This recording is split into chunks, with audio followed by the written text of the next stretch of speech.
Por si las moscas, vamos a hablar del proceso electoral en Perú. Mañana no solamente México enfrenta unos comicios, sino también Perú, y lo hace en unas circunstancias muy especiales. Es un proceso electoral muy interesante, por decirlo menos. Y para hablar de este tema me acompaña Diego Salazar, que es periodista, contribuye para el Washington Post y es peruano. Diego, muchísimas gracias por tomar esta llamada. Muchísimas gracias a ti, Guillermo, por la invitación.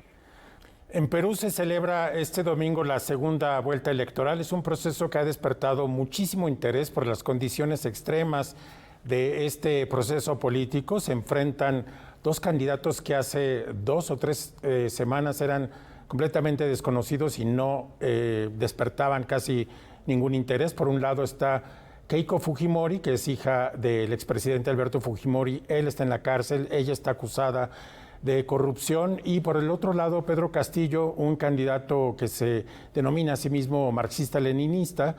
Y además esto se da en el marco de una gran crisis política en Perú. Hay que recordar que en los últimos 5 años ha habido 4 presidentes, 3 de ellos están investigados y uno de ellos se suicidó hace unos meses.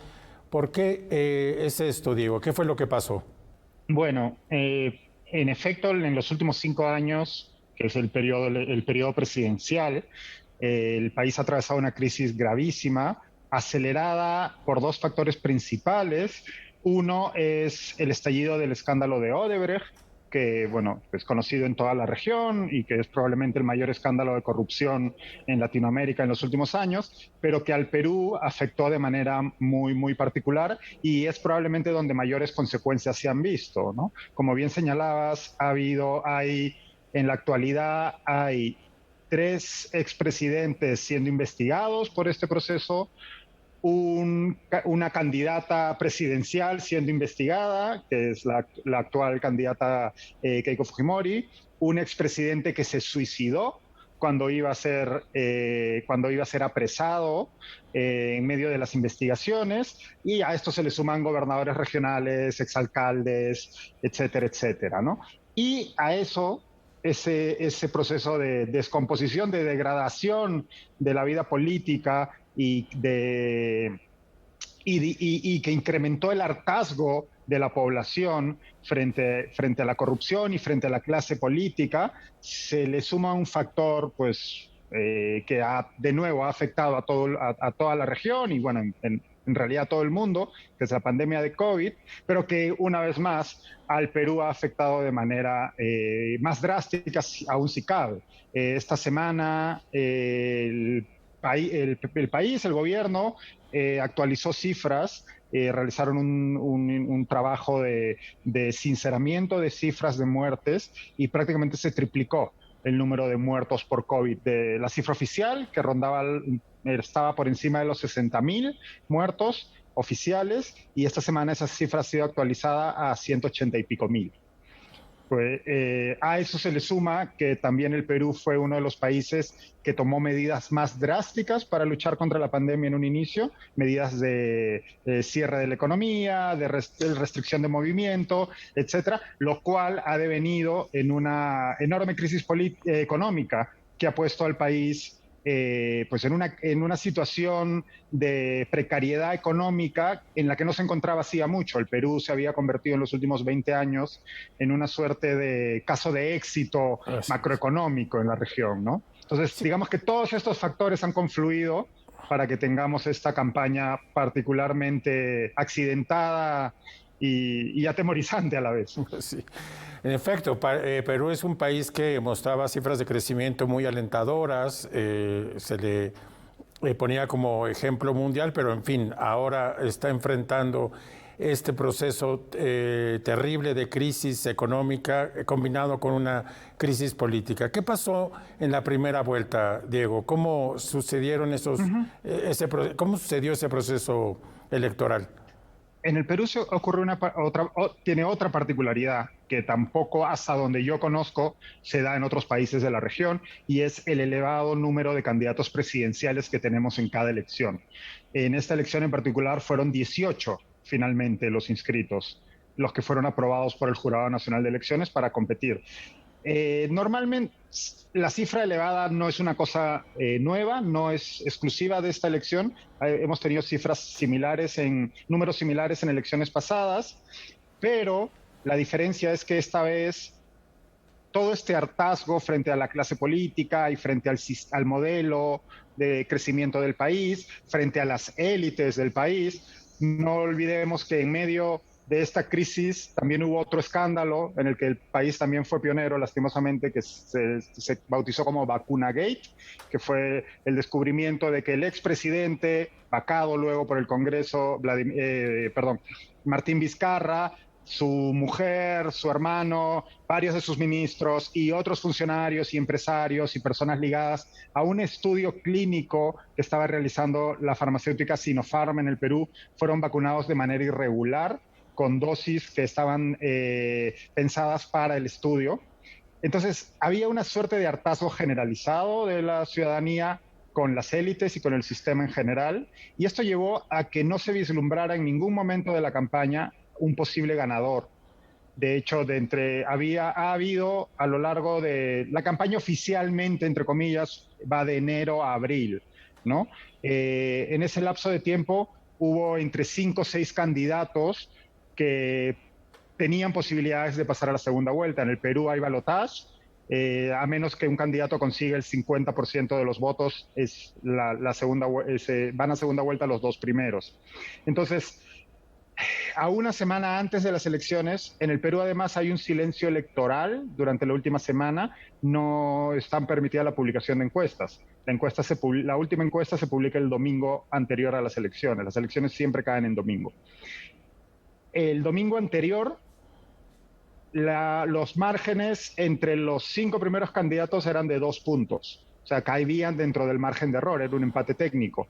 Y ninguno de esos candidatos alcanzaba siquiera el 12% de intención de voto. Entonces, sí. Te imaginarás lo que es ese cóctel explosivo, ¿no? Diego, vámonos a un corte y regresamos contigo para seguir analizando esta primera vuelta y por qué quedaron 2 candidatos que parecían lo más improbable de que llegaran a esta segunda ronda. Regresamos contigo. Gracias.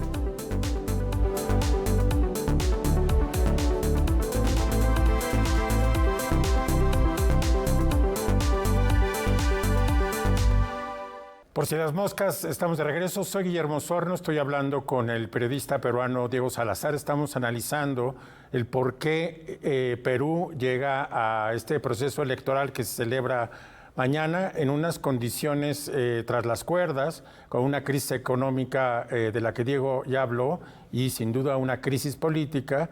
Y 2 candidatos, Diego, que como decíamos, en la primera vuelta no era nada evidente que fueran a quedar en esta última etapa. Como te decía, hasta una semana antes ya Keiko Fujimori sí aparecía entre los primeros puestos, pero de nuevo por márgenes muy, muy estrechos. El candidato Pedro Castillo no aparecía en los primeros puestos, pero 2 semanas antes ninguno de los dos estaba entre los 3, 4 primeros puestos para pasar a la segunda vuelta. Lo comentaba en otras entrevistas, no conozco a absolutamente nadie que haya acertado los 2 candidatos. Y créeme que jugué muchas apuestas con muchos grupos de amigos y de analistas distintos. Nadie acertó.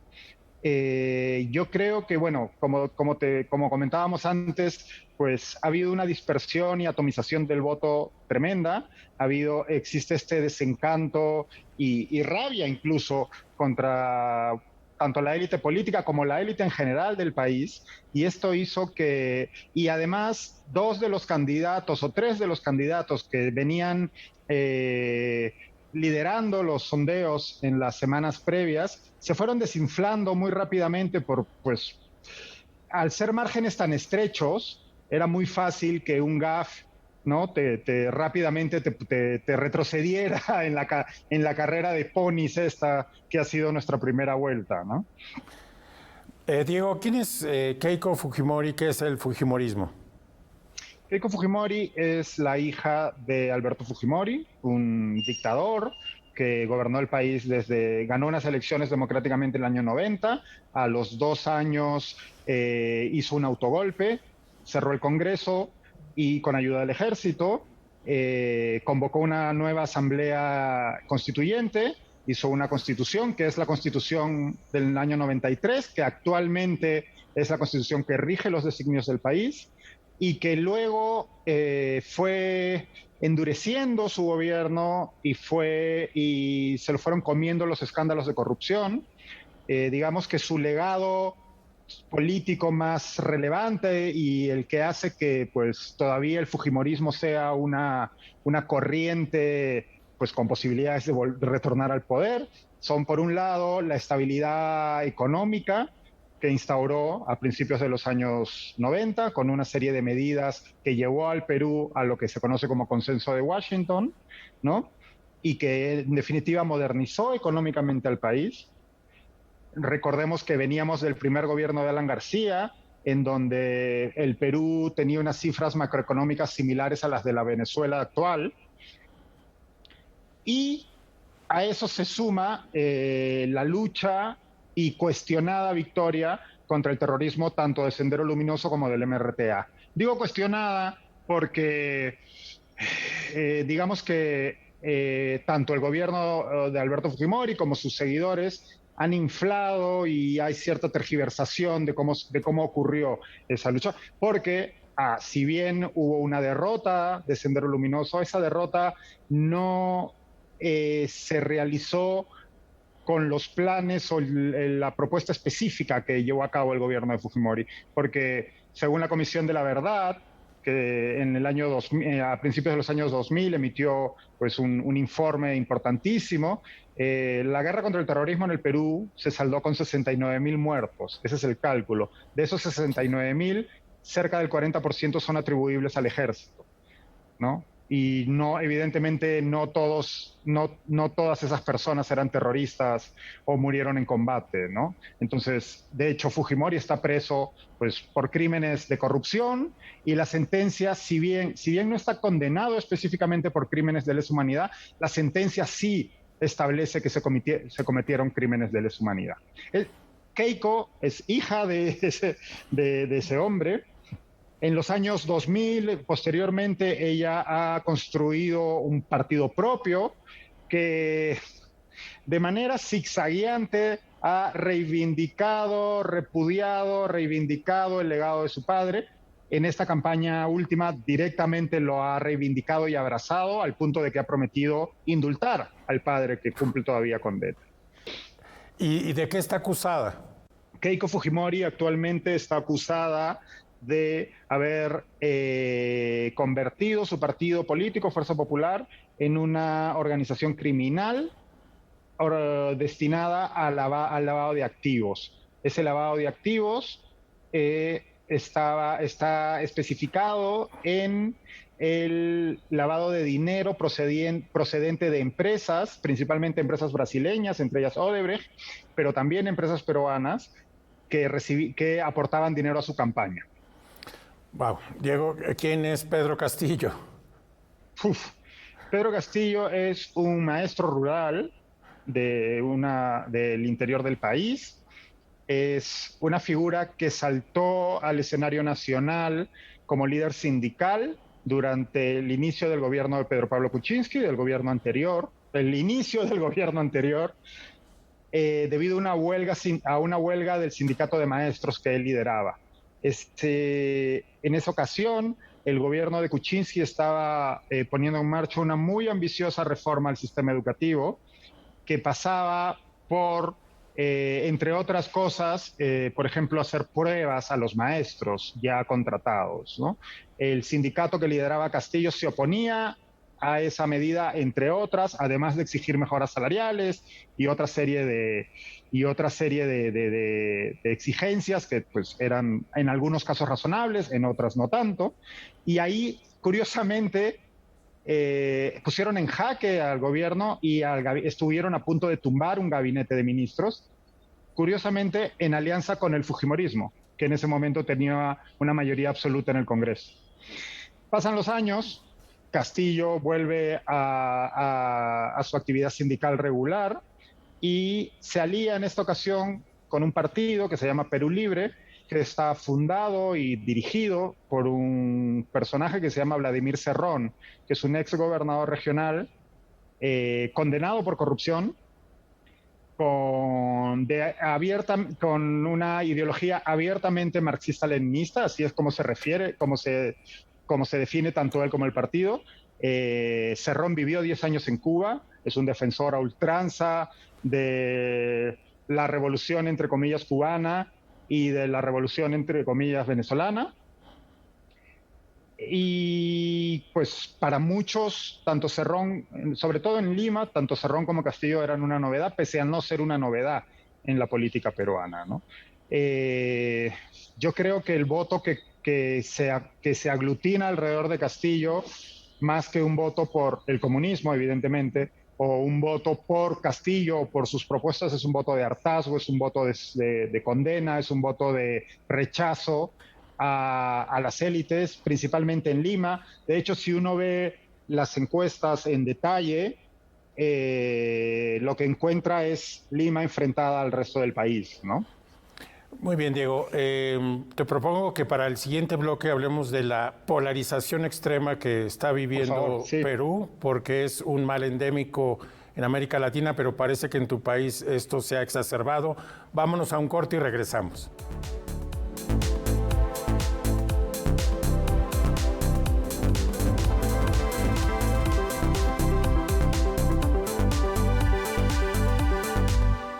Por si las moscas, estamos de regreso. Hablo con Diego Salazar, que es periodista peruano y un observador muy cercano del proceso político de su país. Diego, te proponía que habláramos de la extrema polarización que está viviendo Perú en este momento. Sí, ha ocurrido un fenómeno que no es exclusivo de mi país, de hecho lo podemos ver tanto en México, lo hemos visto en Estados Unidos, lo hemos visto en España, lo estamos viendo en Colombia, en Chile, etcétera, ¿no? Está ocurriendo una polarización extrema de la discusión política. Creo que la diferencia principal en el caso peruano es la velocidad a la que ha ocurrido.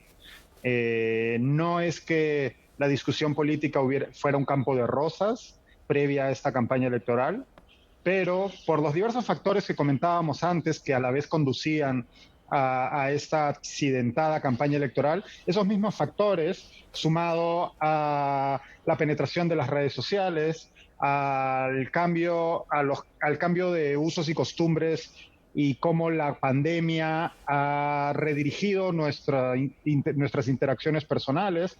Recordemos que el Perú ha sido uno de los países con medidas más restrictivas y por ende buena parte de la interacción personal de las personas ha sido mediada por una computadora o un teléfono celular y ha ocurrido a través de redes sociales, con lo cual pues nuestro campo de acción se ha visto reducido,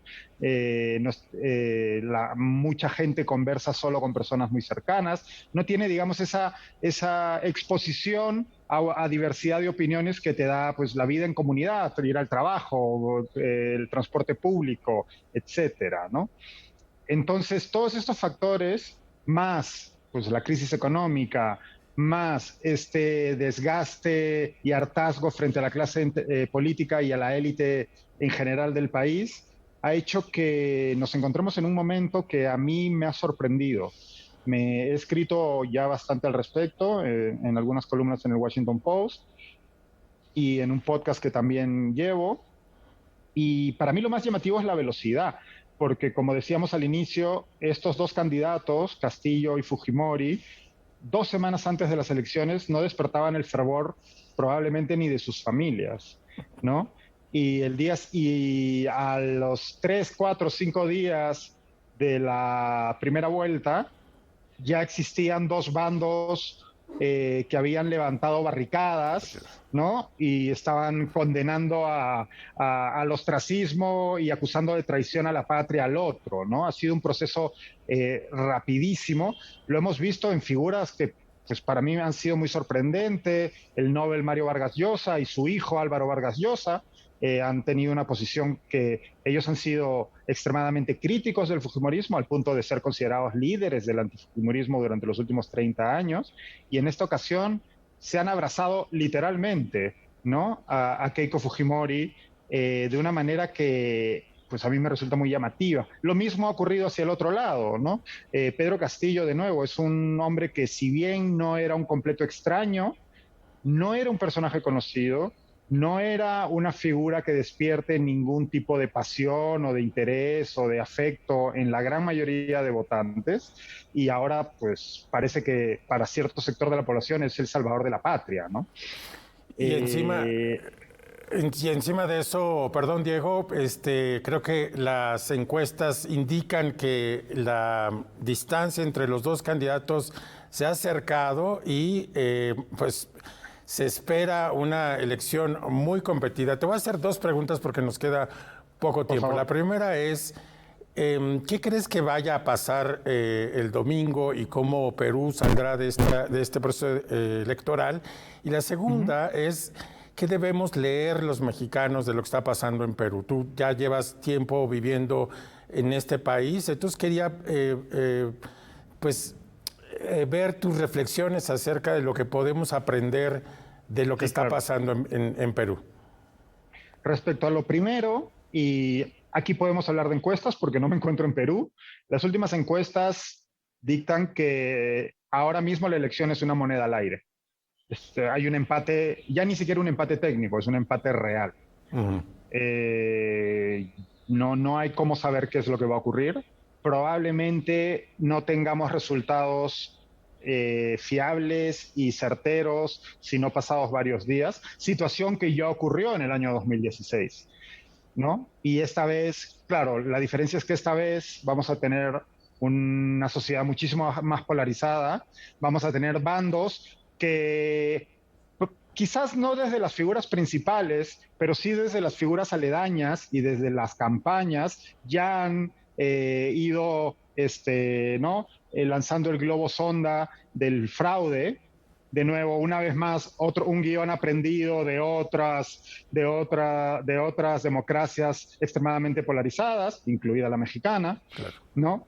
Entonces, lo que nos espera, uno, es eso. Yo temo que ese proceso de polarización, con un resultado tan apretado, con resultados que tarden días, esto solo va a llevar a que se acreciente, porque siento que muchos de los peruanos, incluso aquellos que han caído en esta suerte de mentalidad de asedio, ¿no?, estaban esperando el 6 de junio como ya, ok, que se acabe, ¿no?